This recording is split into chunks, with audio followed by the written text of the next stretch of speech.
और आज प्रियंका जी ने उस दलित बेटी की बहन को टिकट देकर ये हम सबको आश्वस्त, सारे समाज को आश्वस्त कर दिया, हर वर्ग के लोगों को आश्वस्त कर दिया कि प्रियंका गांधी जी गरीबों की लड़ाई लड़ रही हैं। कहाँ गए किसान जब रौंदे जा रहे थे? मंत्री के बेटे ने गाड़ी चढ़ा दी।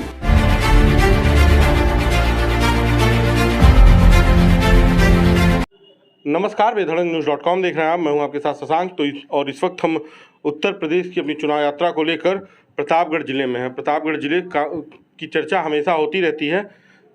इस वक्त हम कांग्रेस पार्टी के कार्यालय पे हैं और हमारे साथ कांग्रेस के प्रतापगढ़ सदर से प्रत्याशी नीरज त्रिपाठी जी हैं, जिनसे बात करेंगे कि कांग्रेस इस बार जो 2022 का विधानसभा चुनाव है उत्तर प्रदेश का, उसे किस तरह से देख रही है और कैसे लड़ रही है और किस स्थिति में। स्वागत है आपका। बहुत बहुत धन्यवाद आपको और आपके चैनल को। सबसे बड़ी बात कि यहाँ पर मैं लगातार संघर्ष लगभग 15 वर्षों से करता रहा हूँ। छात्र राजनीति से मेरा जुड़ाव रहा है और लोगों की समस्याओं को उठाना और उसको पूरा कराना, चाहे वो धरना के माध्यम से हो, प्रदर्शन हो, चक्का जाम हो, चाहे घेराव करके किसी माध्यम से, वो मैंने करने का काम किया है और लगातार मेरा संघर्षों से नाता रहा है। मैं 2019 में मुझे चुनाव लड़ने का मौका पार्टी ने दिया, प्रियंका दीदी ने दिया, प्रमोद तिवारी जी ने दिया और मैं चुनाव लड़ा। 20,000 वोट मुझे मिला। मैं चुनाव तो हारा, लेकिन लोगों के दिलों को जीतने का काम मैंने किया है और मैं लगातार 19 के चुनाव हारने के बाद से आज तक कभी घर पे नहीं बैठा। लगातार क्षेत्र में बना हूँ और लगभग 75% ग्राम सभाओं को मैं डोर टू डोर कर चुका हूँ। अपनी पूरी विधानसभा की जितनी ग्राम सभा है सब में डोर टू डोर, घर घर जा चुका हूँ। तो मुझे लगता है कि बहुत सी सारी समस्याएं हैं हमारे प्रतापगढ़ जनपद में। ये विधानसभा में मुख्यालय की विधानसभा है 248 प्रतापगढ़, उन सब समस्याओं के लिए अभी चिन्हित कर रहा हूं और आने वाले समय में उस पर काम किया जाएगा और बहुत मजबूत स्थिति में हूं यहाँ पर। और मुझे लगता है कि मेरी लड़ाई किसी से नहीं है। सपा लड़ नहीं रही है, साइकिल का सिंबल नहीं होगा, और सपा का समर्थन से जो लड़ रही हैं वो मिर्ज़ापुर की रहने वाली हैं राजमाता जी, तो उनका यहाँ से कोई सरोकार रहा नहीं है, तो जनता के बीच में वो कभी नहीं रही हैं। दूसरा, जो बीजेपी से लड़ रहे हैं वो व्यापारी भाई हैं, उनको केवल व्यापार से मतलब हमेशा रहा है। वो ना तो कभी किसी राजनीतिक मीटिंगें किए हैं, ना कभी किसी आंदोलन में शरीक हुए हैं, ना कभी धरना किए हैं, ना प्रदर्शन किए हैं, ना पब्लिक के लिए कोई काम किए हैं।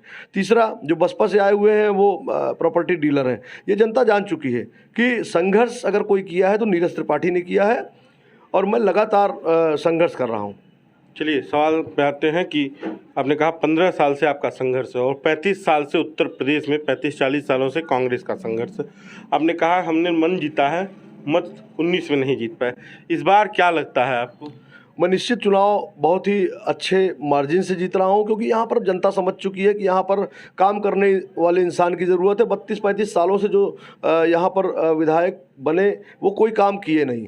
यहाँ पर जो हमारे सांसद जी हैं, इसके पहले विधायक थे, 2.5 साल उन्होंने अपने कार्यकाल में कोई काम नहीं किया। फिर वो सांसद का चुनाव लड़े, सांसद हो गए। फिर जब 2019 में विधायक बने राजकुमार जी, तो उन्होंने भी 2.5 साल कोरोना में बिता दिया। उनका तो सिर्फ इतना कहना था कि कोरोना काल चल रहा था, मेरा कुछ मुझे मिला नहीं और मैंने कोई काम नहीं किया। मुझे लगता है कि मैं 3 महीने तक लगातार कोरोना काल में घर घर लोगों के गया और वहाँ पर राशन वितरित किया, लंच पैकेट वितरित किया। जो हमारे बाहर से भाई प्रवासी जो मजदूर हैं, जो बम्बई में जाकर, मद्रास में जाकर, दिल्ली में जाकर रुके हुए थे, जो वो पदयात्रा करके आ रहे थे, तो उनको मैंने लंच पैकेट देकर उनको उनकी पेट की भूख मिटाने का मैंने काम किया पूरे कोरोना काल में। जिसको ऑक्सीजन की ज़रूरत होती थी, मेरा लगातार दैनिक अमर उजाला हिंदुस्तान में मेरा नाम और मेरा मोबाइल नंबर छपता था कि किसी को कोई भी आवश्यकता हो तो आप नीरज त्रिपाठी को संपर्क कर सकते हैं। तो मेरे पास लगातार फ़ोन आते थे कि भैया ऑक्सीजन की बहुत दिक्कत है, मेरे बाबा की तबीयत ख़राब है या मेरे पिताजी की तबीयत ख़राब है या मेरे घर में किसी की तबीयत। तो मैं ऑक्सीजन अपने स्कॉर्पियो पे लाता था, ऑक्सीजन का बॉटल, और उसको ले जाकर उनके घर पर देने का मैंने काम किया है। यहाँ तो स्थिति इतनी भयावह हो गई थी कि मैं एक दिन, एक हमारे सम्मानित पत्रकार हैं, मैं उनका नाम नहीं लेना चाहता, उनकी बहुत तबीयत ख़राब थी, 75% उनका लंग ख़राब हो गया था। और भाभी जी मुझे फ़ोन करी, उनकी वाइफ, कि भैया ऐसी सी बात है, आप बात करिए, उनको भर्ती कहीं कराइए। मैंने कहा भाभी आप आएंगी या मैं स्कॉर्पियो लेके आऊँ, मैं लेके चलूँगा अस्पताल? कहें नहीं, मैं एम्बुलेंस बुलाई हूँ, आप आइए अस्पताल। मैं अस्पताल पहुँचा, एसडीएम और सीएमओ तब तक मैं बुला चुका था, वहाँ पहुँच चुके थे। और वहाँ पर मैंने देखा तो 1 घंटे के मंजर में, 1 घंटे के अंदर 13 लाशें मेरी आँख को सामने आई है। आँख में समझिए कि आंसू आ गया और लोग जो चीख पुकार मैंने सुनी, वास्तविकता ये है कि यहाँ के जनप्रतिनिधियों ने कोई काम किया नहीं। और फिर मैं प्रमोद तिवारी जी से बात किया और इलाहाबाद में उनको भर्ती कराया और आज वो सकुशल प्रतापगढ़ में हैं, लौट आए हैं और सब लोग बहुत खुश हैं। मुझे लगता है कि उस समय बहुत ही दयनीय स्थिति थी, जिस समय जनता को नेता की ज़रूरत थी। नेता अपने घरों में बैठे हुए थे और मैं लगातार क्षेत्र में बना रहा। चलिए मुद्दों पे आते हैं। सरकार कहती है हमने मेडिकल कॉलेज बनाया, आपने बताया कि बड़ी दुर्दशा है स्वास्थ्य व्यवस्था की। प्रतापगढ़ सदर विधानसभा क्षेत्र और प्रतापगढ़ जिले में ऐसे क्या काम हैं कि अगर जनता आपको विधायक बनाए तो सर्वप्रथम आप करेंगे? 3 काम बता दीजिए। सबसे पहला काम, यहाँ पर आंवला जो प्रतापगढ़ का अमृत फल है, प्रतापगढ़ ही नहीं, पूरे उत्तर प्रदेश ही नहीं, पूरे देश ही नहीं, पूरे विश्व में आंवले से बहुत से प्रोडक्ट बनते हैं। दवाइयों में भी आंवले का प्रयोग होता है, उसके जूस का प्रयोग होता है, लड्डू बनता है, बर्फ़ी बनता है, कैंडी बनता है, बहुत से तमाम चीज़ों में आंवले की मतलब खपत है। लेकिन प्रतापगढ़ जनपद से अगर आंवला जाना जाता है तो आंवले के लिए आज तक जनप्रतिनिधियों ने क्या किया है, इस पर मुझे सबसे पहला काम करना है कि एक उद्योग धंधा प्रतापगढ़ में सरकारी, उसको मुझे चाहे मेरे मुख्यमंत्री रहेंगे तो मैं ले आऊँगा और अन्यथा मुझे लड़ना पड़ेगा तो मैं संघर्ष करूँगा, धरना करूँगा, प्रदर्शन करूँगा विधायक बनने के बाद भी। और यहाँ पर नौजवानों के लिए, हमारी महिलाओं के लिए जो बाहर जाकर नौकरी कर रहे हैं, उनके लिए यहाँ पर कम से कम 5000 लोगों को यहाँ रोजगार मिलेगा। उसका फ़ायदा सीधा सीधा हमारी विधानसभा के क्षेत्र के लोगों को होगा। दूसरा, एक बात मैं और बताना चाहता हूँ कि प्रतापगढ़ में जब राजा दिनेश सिंह जी विदेश मंत्री हुआ करते थे कांग्रेस पार्टी में, तब एक एटीएल फैक्ट्री हमारे यहाँ लगी हुई थी। उस समय उस एटीएल फैक्ट्री में 2,500-3 हज़ार लोग वर्कर थे और सब प्रतापगढ़ के रहने वाले थे। फिर सपा की सरकार आई, उसको बेच दी। तो प्रतापगढ़ सबसे बड़ी चीज़ है कि उद्योग शून्य जनपद है और प्रतापगढ़ को उद्योग शून्य जनपद घोषित नहीं कराया गया। ये हमारे जनप्रतिनिधियों की नाकामी है, इस पर हम बात करना चाहते हैं। अगर उद्योग शून्य जनपद घोषित करा दिया जाता तो छोटे छोटे व्यापारियों को सहूलियत होती, उनको लोन मिल जाता आसानी से, वो अपना कुछ न कुछ उद्योग धंधा लगा सकते थे। तो मुझे लगता है कि मेरा सबसे पहला काम रहेगा रोजगार पर। और आंवले के लिए, जो प्रतापगढ़ आंवले के नाम से जाना जाता है, आंवला प्रतापगढ़ के नाम से जाना जाता है, उसके लिए मुझे काम करना है। दूसरा मेरा सबसे बड़ा मुद्दा रहेगा सीवर लाइन। प्रतापगढ़ शहर में आप आए हुए हैं, पता करिएगा, यहाँ पर खरबों रुपए सीवर लाइन के नाम पर आ चुके हैं और ये सब हमारे कार्यालय के सामने ये सब सीवर लाइन बने हुए हैं। लेकिन आज अगर बारिश हो जाए तो पूरा शहर 2 घंटे में भर जाता है, क्योंकि पूरा भटा हुआ है। दूसरा बड़ा काम मुझे करना है कि सीवर की खुदाई कराकर पूरा सीवर लाइन बनवाना है। तीसरा मेरा बड़ा काम है बाईपास। शहर में आप आए होंगे, लगातार जाम की समस्या बनी हुई है। आप चाहे चौक घंटाघर से भगवा चुंगी जाएँ, भगवा चुंगी से कचहरी आएँ, कचहरी से चौक घंटाघर जाएँ, या चौक घंटाघर से आप चिलबिला जाएँ, अगर आपको जाना है 3 किलोमीटर 4 किलोमीटर तो आपको 3 घंटे तक जाम में फंसना पड़ेगा, उसके बाद ही आप शहर क्रॉस कर सकते हैं। तो मेरा तीसरा जो सबसे महत्वपूर्ण काम है कि बाईपास में बनवाकर जनता को सौंपूंगा। ये मेरा 3 मुद्दे हैं जिस पर मुझे काम करना। करने तो बहुत मुद्दे हैं, लेकिन आपने कहा कि 3 मुद्दों पर काम करना है, प्रमुख मुद्दे, तो ये 3 प्रमुख मुद्दे हैं। बाकी 5 अंडरपास मुझे बनाना है। 5 अंडरपास अगर बन जाएंगे तो कम से कम आप समझिए कि सैकड़ों गांव के लोग जुड़ेंगे। 5 अंडरपास की आवश्यकता प्रतापगढ़ जनपद में है, उसको मैं बनवाने का काम करूँगा अपनी विधानसभा में। चलिए अंतिम सवाल कर लेते हैं। अब चूँकि चुनाव है तो विधानसभा के बाद लखनऊ की विधानसभा है जिसमें लोगों को बैठना है। कितने नंबर से कांग्रेस जा रही है कि सरकार बनाने के इर्द गिर्द पहुंचे या समर्थन से सरकार बनाए? देखिए, समर्थन होगा या सरकार बनेगी नहीं बनेगी, हमारे विधायक कितने आएंगे, ये महत्वपूर्ण नहीं है। महत्वपूर्ण ये है कि आज मुख्य विपक्ष की भूमिका में कौन है। प्रियंका गांधी आज अखिलेश जी ट्वीट करके जवाब दे रहे हैं, मायावती जी ट्वीट करके जवाब दे रही हैं। जब हाथरस की घटना हुई, दलित बेटी के साथ बलात्कार हुआ, रात में उसकी डेड बॉडी को जला दिया गया बिना उनके परिजनों के, उस समय अखिलेश जी कहाँ थे? उस समय मायावती जी कहाँ थी? या उस समय विपक्ष कहाँ था? अकेली।